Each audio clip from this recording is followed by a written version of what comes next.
You can add street lighting to the list of services Grand Rapids residents may soon pay more for. City commissioners set to begin discussions on creating a special fee to light the way.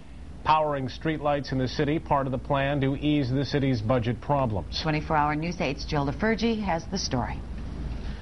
Well, the timing of this discussion is interesting. It comes just 1 week after voters narrowly approved a hike in the income tax rate. And as you might have guessed, some voters don't think this is such a bright idea. Eric Eisler is one of them. It's almost like they distract us with the one thing, and then, when all the hoopla is over with that, then all of a sudden they come through and sneak this in, kind of like a backdoor tactic. It's not like we're trying to, hide something from our citizens. Absolutely not. But what about the timing? We first told you about the idea back in November as part of City Manager Greg Sundstrom's budget-busting plan. Sundstrom's brought it up during a number of community budget sessions, but city commissioners are just now getting around to discussing it. Well, why not take it up earlier? Well, I suppose it could have been.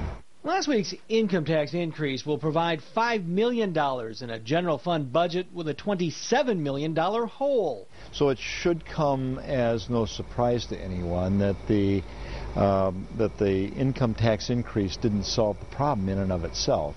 The streetlight utility is another in a series of ideas dealing with the deficit. The plan would eliminate the $4 million or so the city now takes out of the general fund and have you pick up the tab in the form of a new fee added to your water and sewer bill.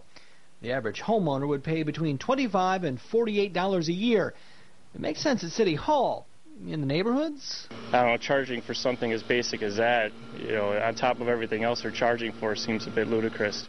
We'll be at tomorrow's City Commission meeting, and we'll let you know how the discussion goes. In Grand Rapids, Joe LaFurgie, 24-hour News 8. Commissioners are also considering lowering the exemption rate on city income taxpayers. The change would cost city residents another $2.25 per exemption. Non-residents would pay another $1.13 per exemption. The change would generate $462,000 in new revenues for the city.